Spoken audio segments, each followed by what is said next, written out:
बिस्मिल्लाहिर्रहमानिर्रहीम। Dear students, अस्सलाम वालेकुम। आज हम अपने उसी लेक्चर को आगे कंटिन्यू करते हैं। पहले हमने यूनिसेलुलर ऑर्गेनाइजेशन पढ़ी थी।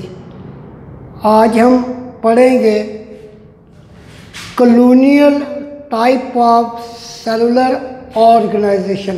कॉलोनियल टाइप ऐसे सेल जो कि कॉलोनी की शक्ल में है, कॉलोनी की शक्ल में रहते हैं।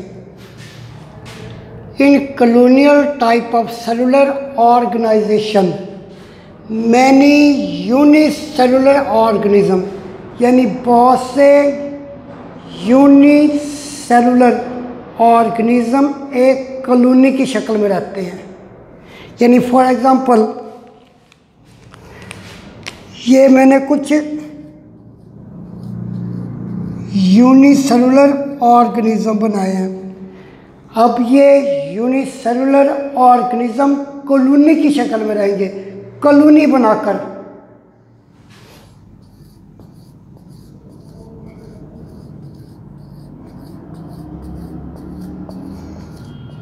ये कॉलोनी बन गई।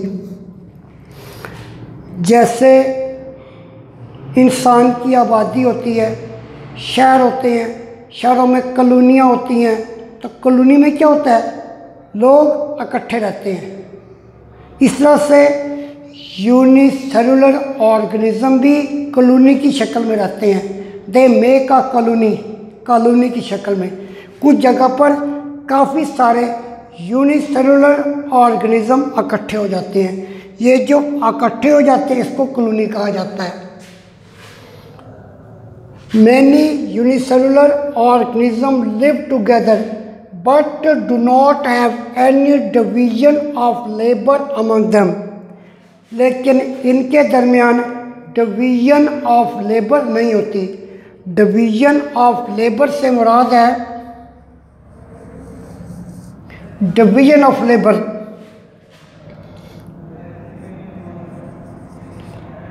They but do not have, they do not depend, they do not, या यूँ लिख लें, the cells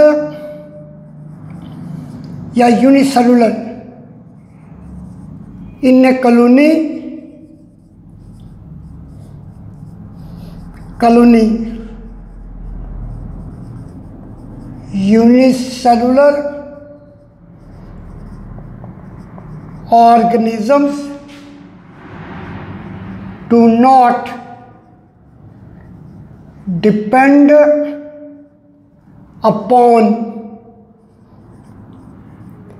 each other for metabolic activities. यानी कॉलोनी के अंदर जितने भी यूनिसेलुलर ऑर्गेनिज्म हैं वो एक दूसरे पर डिपेंड नहीं करते। कहने का मकसद ये है कि ये वाला सेल इस सेल पर डिपेंड नहीं करता। यानी कहने का मकसद ये है, यहाँ पर इसको ज़रा वाज़ेह करके देखते हैं। मैं एक कॉलोनी बनाता हूँ।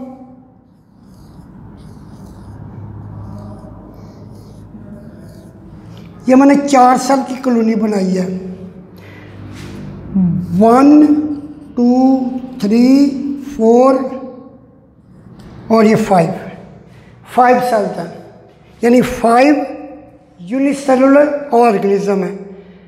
अब ये जो पहला सेल है ये दूसरे सेल पर डिपेंड नहीं करता। क्या डिपेंड नहीं करता कि दूसरा सेल पहले सेल को खुराक दे, ऐसा नहीं है। या ये वाला सेल रेस्पिरेशन करे और एनर्जी इसको दे, ऐसा भी नहीं है। यानी कॉलोनी के अंदर हर सेल अपना काम खुद करता है। यानी अगर इस सेल ने रेस्पिरेशन की है, रेस्पिरेशन करके एनर्जी बनाई है, ये अपनी एनर्जी सेल नंबर 1 को नहीं देगा और ना ही सेल नंबर 1 अपनी एनर्जी सेल नंबर 2 को देगा। यानी हर सेल अपना काम खुद करेगा। यानी in a colony every cell perform its specific function, वो अपना काम मखसूस खुद करेगा। Any division of labour among them, यानी कोई भी डिवीजन ऑफ लेबर नहीं है, यानी सारे के सारे अपना काम खुद करते हैं। ये अपने काम को शेयर नहीं करते, यानी कि नंबर 1 सेल नंबर 2 सेल का काम करे या नंबर 3 सेल नंबर 2 सेल का काम करे, नहीं। नंबर 1 भी अपना काम खुद करेगा, नंबर 2 सेल भी अपना काम खुद करेगा, नंबर 3 सेल भी अपना काम खुद करेगा, नंबर 4 सेल भी अपना काम खुद करेगा, अपनी रेस्पिरेशन खुद करेगा, अपनी खुराक को डाइजेस्ट खुद करेगा, अपनी खुराक को खुद ऑब्टेन करेगा। ये नहीं हो सकता कि भाई ये किसी और से ऑब्टेन करे। Each unicellular organism in a colony lives its own life, यानी कॉलोनी के अंदर जो भी हर यूनिसेलुलर ऑर्गेनिज्म है लिव्स इट्स ओन लाइफ, अपनी ज़िंदगी खुद गुजारता है। यानी अपनी ज़िंदगी खुद गुजारता है, इससे क्या मुराद है कि each unicellular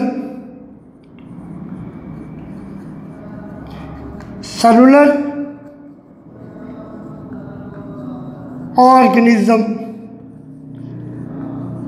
perform its specific function. इसको यूँ लिख दो कि each unicellular organism perform it's on functions, के कॉलोनी के अंदर हर यूनिसेलुलर ऑर्गेनिज्म अपना काम खुद करता है। परफॉर्म इट्स ऑन फंक्शन, अपनी रेस्पिरेशन खुद करेगा, अपनी खुराक की डाइजेशन खुद करेगा, अपने आप ही खुद ही डिवाइड होगा, सारा काम सेल खुद ही करेगा। And does not depend upon other cell for its vital requirement. Vital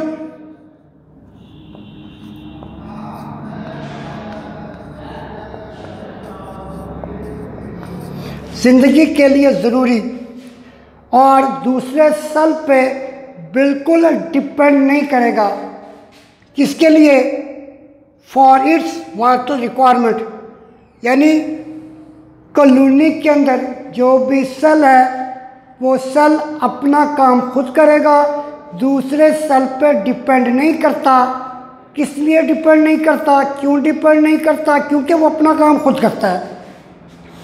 for its vital requirements, दूसरे सेल पे डिपेंड नहीं करता ताकि जो उसकी वाइटल रिक्वायरमेंट्स हैं वो खुद कर सके।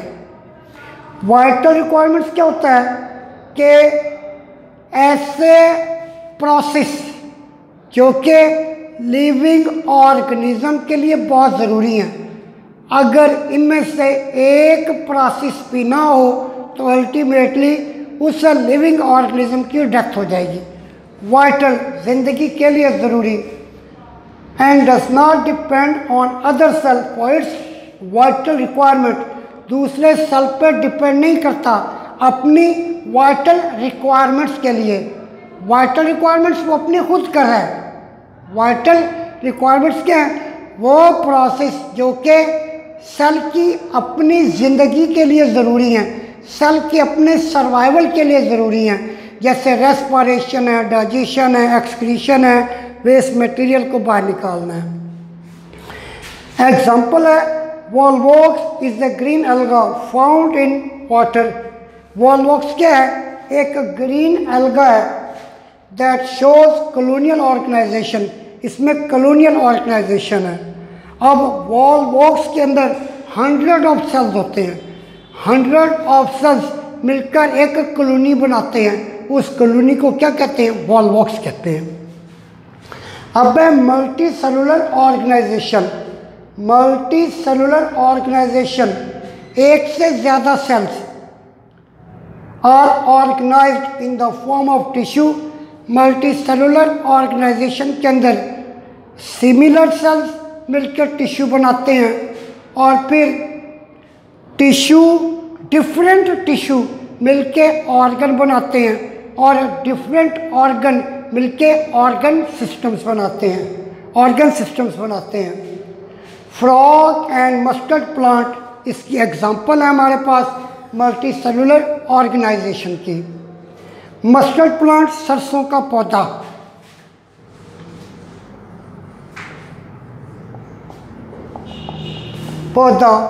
और फ्रॉग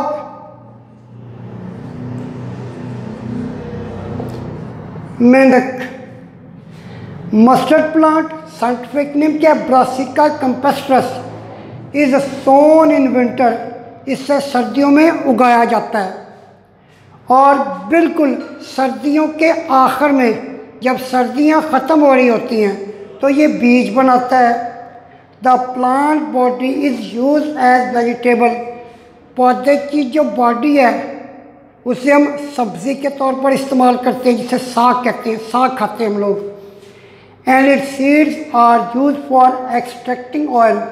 एक्सट्रैक्टिंग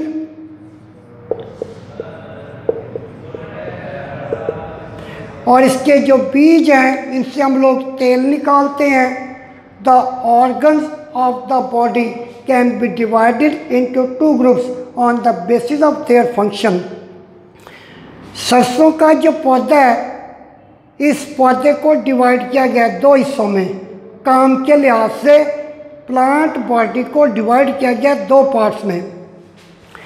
पहला जो पार्ट है वेजिटेटिव ऑर्गन्स, ये पौधे के वो ऑर्गन्स होते हैं जो कि सेक्सुअल रिप्रोडक्शन में हिस्सा नहीं लेते, यानी जिनसे सीड और फ्रूट नहीं बनता। Those organs of the plant body which do not take part in sexual reproduction, जो कि सेक्सुअल रिप्रोडक्शन में हिस्सा नहीं लेते। सेक्सुअल रिप्रोडक्शन में से क्या मुराद हो गया?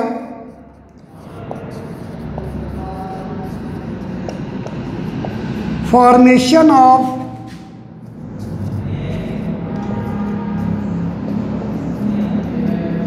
यानी ये पौधे के वो ऑर्गन हैं जिनसे एग और स्पर्म नहीं बनते। एग और स्पर्म का बनना, एग और स्पर्म का आपस में मिलकर जाइगोट बनाना, ये सेक्सुअल रिप्रोडक्शन कहलाता है। तो वेजिटेटिव ऑर्गन्स कौन से हैं जो कि सेक्सुअल रिप्रोडक्शन में हिस्सा नहीं लेते? For example root, stem, branches और लीव्स, ये क्या हैं? ये सारे के सारे वेजिटेटिव पार्ट्स हैं। शॉर्ट क्वेश्चन भी आ सकता है, differentiate between vegetative organs and reproductive organs.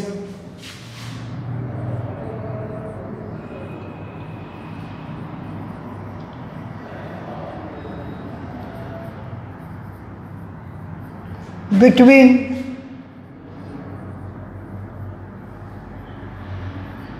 Vegetative and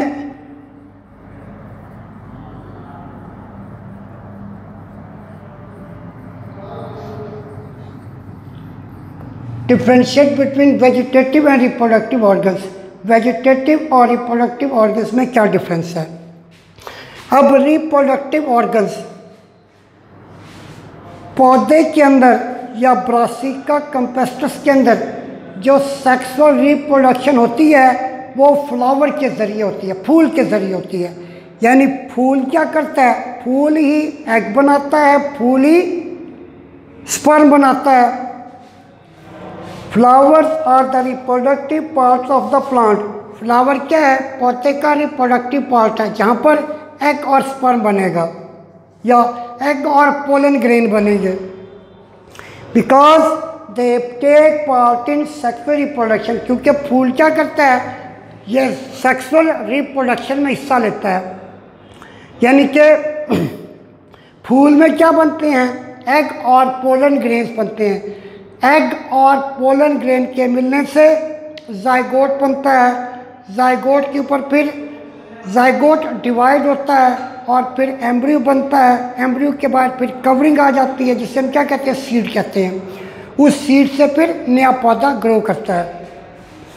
plant because they take part in sexual reproduction, flower क्या करता है, सेक्सुअल रिप्रोडक्शन में हिस्सा लेता है। यानी ये पोलन ग्रेन भी बनाता है और साथ एग भी बनाता है ताकि सेक्सुअल रिप्रोडक्शन हो सके। And produce fruit and seed, और फूल से क्या बनता है, फ्रूट भी बनते हैं और फिर फूल से सीड भी बनते हैं।